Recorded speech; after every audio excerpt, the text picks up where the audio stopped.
israelitas habían vuelto a adorar a Baal y a Asera, y por esto Dios los entregó en manos de los filisteos por 40 años.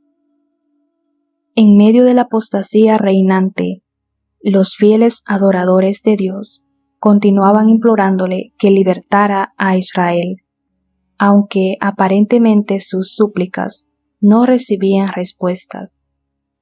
Aunque año tras año el poder del opresor se iba agravando sobre la tierra, en el límite de la región montañosa que dominaba las llanuras filisteas, estaba la pequeña ciudad de Sora. Allí moraba la familia de Manoa, de la tribu de Dan. Una de las pocas casas que habían permanecido fieles a Dios. A la mujer estéril de Manoa se le apareció el ángel del Señor y le comunicó que tendría un hijo, por medio del cual Dios comenzaría a libertar a Israel. El ángel le dio instrucciones especiales con respecto a su propio cuidado y al trato que debía dar a su hijo. Ahora pues, no bebas vino ni sidra, ni comas cosa inmunda. Además le dijo que al niño no se le debía cortar su cabello, porque debía ser consagrado a Dios como nazareo desde su nacimiento. Siendo joven, Sansón deja su pueblo para visitar las ciudades filisteas, donde se enamora de una mujer de la ciudad de Timnat, con quien decide contraer matrimonio, a pesar de la oposición de sus padres, que prefieren una joven israelita. Esta decisión se presenta como parte de un plan del Señor para atacar a los filisteos. De camino a la petición de mano, es atacado por un león, al que mata desgarrándolo en dos.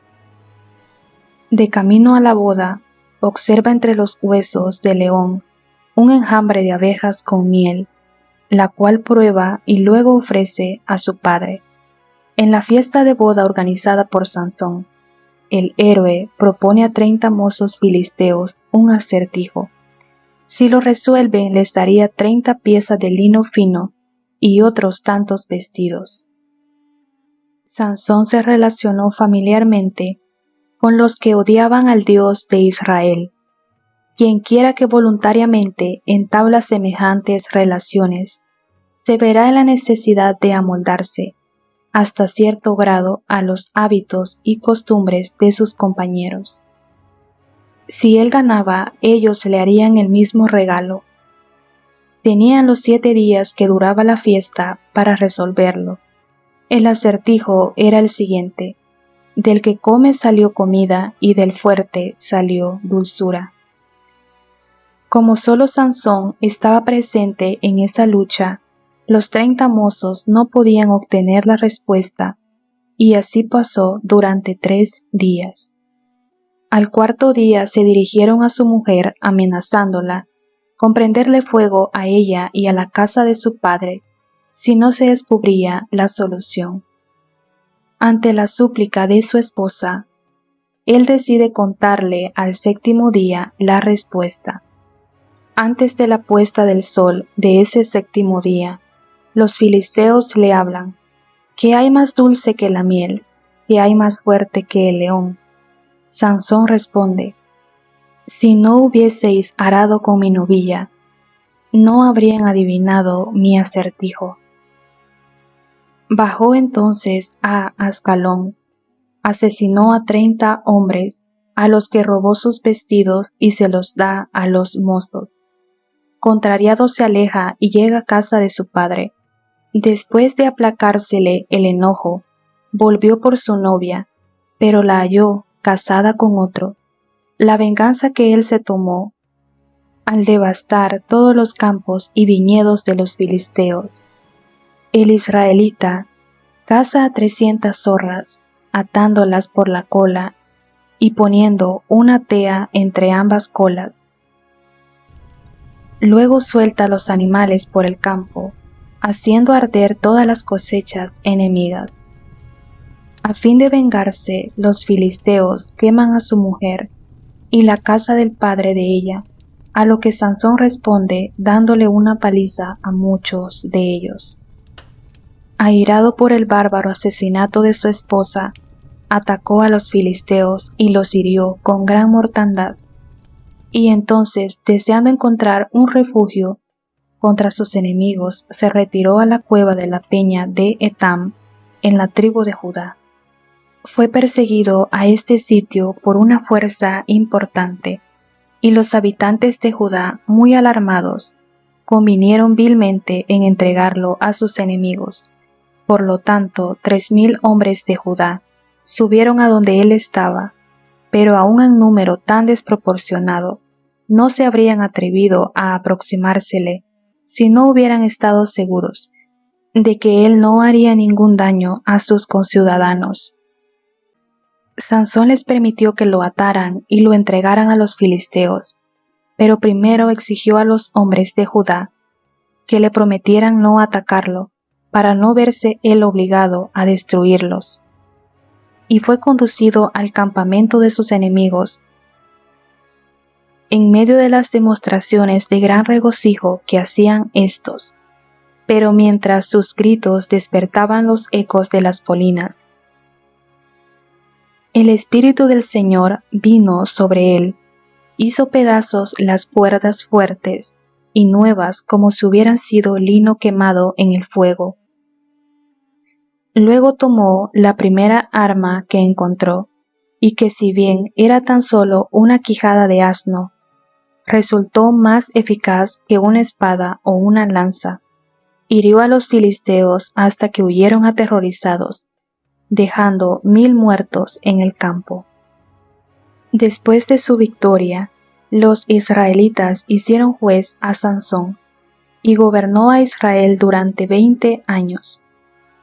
Pero Sansón había violado el mandamiento de Dios, tomando esposa de entre los filisteos, y otra vez se aventuró a relacionarse con los que ahora eran sus enemigos mortales, confiando en su gran fuerza que tanto terror infundía a los filisteos. Fue osadamente a casa para visitar a una prostituta de aquel lugar. Los habitantes de la ciudad supieron que él estaba allí y desearon vengarse. Su enemigo se había encerrado dentro de las murallas de la más fortificada de todas sus ciudades. Estaban seguros de su presa y solo esperaban al amanecer para completar su triunfo. A la medianoche, Sansón despertó. La voz acusadora de la conciencia lo llenaba de remordimiento, mientras recordaba que había quebrantado su voto de nazareo, pero no obstante su pecado, la misericordia de Dios no lo había abandonado. Su fuerza le sirvió una vez más para liberarse. Arrancó las puertas de la ciudad y se la llevó al monte enfrente de Hebrón, dejando a sus enemigos con el problema de una ciudad indefensa al perder sus puertas. Después de esto, aconteció que se enamoró de una mujer en el valle de Sorek, a poca distancia de donde había nacido. El valle de Sorek era famoso por sus viñedos, y estos también tentaban al vacilante nazareo, quien había hecho ya consumo de vino, quebrantando así otro vínculo que lo ataba a la pureza y a Dios. Los filisteos lo observaban cuidadosamente, y cuando él se envileció por esta nueva unión, decidieron obtener su ruina por medio de Dalila. Los filisteos no se atrevían a apresarlo mientras tuviera su gran fuerza, pero tenían el propósito de averiguar, si fuera posible, el secreto de su poder. Sobornaron a Dalila para que lo descubriera y se lo revelara a ellos. Al verse Sansón acosado por las preguntas de la traidora, la engañó diciéndole que las debilidades de otros hombres le sobrevendrían si se pusieran en práctica ciertos procedimientos. La engaña diciéndole que sería vencido si lo ataran con 7 cuerdas húmedas, Dalila le hace caso y lo ata, pero él rompe las cuerdas fácilmente.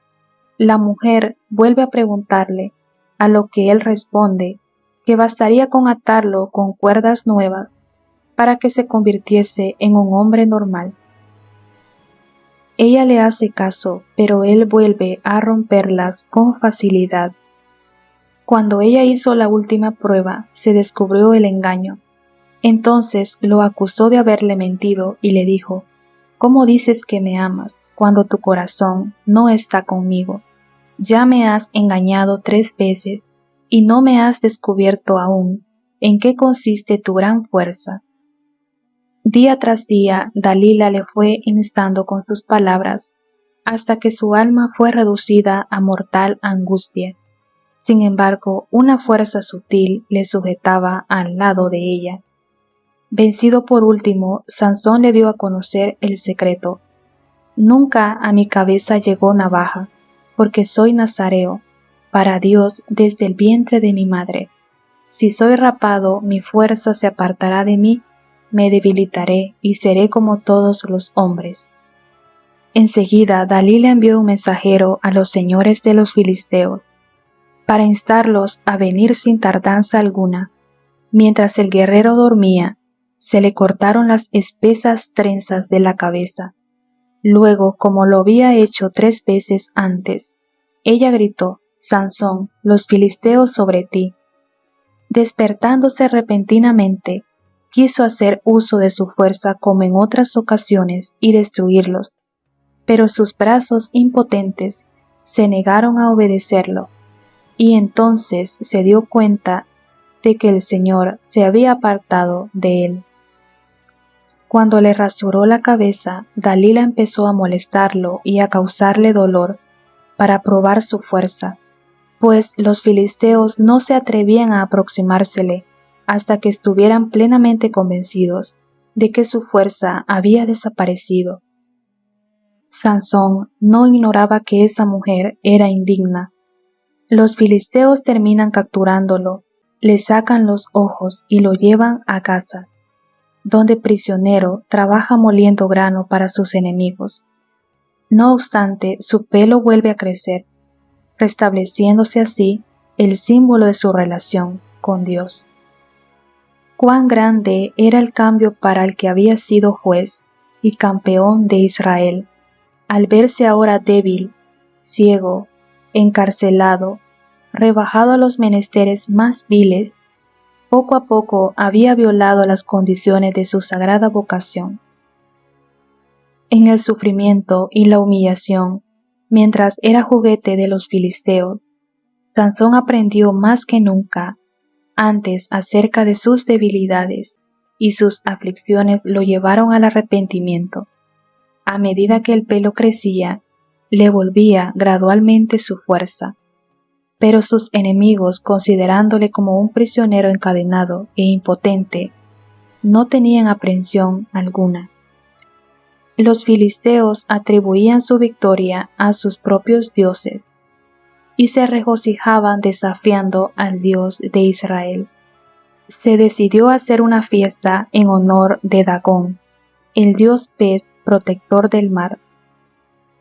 De todos los pueblos y campos de la llanura filistea se congregaron la gente y sus señores. Un gran número de adoradores llenaban el gran templo y las galerías alrededor del techo.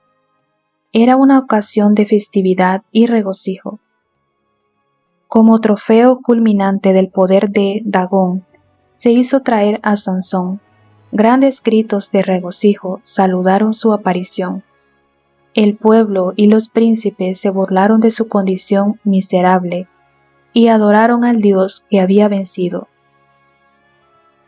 Después de un rato, como si estuviera cansado, Sansón pidió permiso para descansar, apoyándose contra las 2 columnas centrales que sostenían el techo del templo. Elevó entonces en silencio la siguiente oración: Señor, acuérdate ahora de mí y fortaléceme, te ruego, solamente esta vez, oh Dios, para que de una vez tome venganza de los filisteos. Abrazó las columnas con sus poderosos brazos, y diciendo, muera yo con los filisteos, se inclinó y cayó el techo, matando de un solo golpe a toda la vasta multitud que estaba allí. Llegaron a la tierra de Israel las noticias del terrible derrumbamiento, y los parientes de Sansón bajaron de las colinas, y sin oposición rescataron el cuerpo del héroe caído. Se lo llevaron y lo sepultaron entre Sora y Estaol, en el sepulcro de su padre Manoa. Cabe destacar que gracias al derrumbe del templo, los filisteos resultaron seriamente debilitados, dado que en dicho acontecimiento murieron todos sus líderes políticos, militares y religiosos, perdiendo además gran parte de su control e influencia en Israel. La historia central de Sansón posee varios paralelismos con otros personajes mitológicos de la antigüedad y que surgieron algunos siglos antes que el libro de los jueces fuese escrito, como el sumerio Gilgamesh, el cananeo El, o los griegos Heracles y Cirene, entre otros. Originalmente, todos ellos llevaban el cabello sin rasurar y combatían cuerpo a cuerpo con animales salvajes, como leones y toros. Heracles se enfrenta solo a un ejército de amazonas, y Sansón lo hace contra un ejército de filisteos. Heracles perece por su amor a Deyanira. La palabra nazareo proviene del hebreo nazir, que significa consagrado o escogido. Un nazareo era una persona que tomaba el voto de dedicar su vida a Dios, ya sea por un tiempo definido o para toda la vida.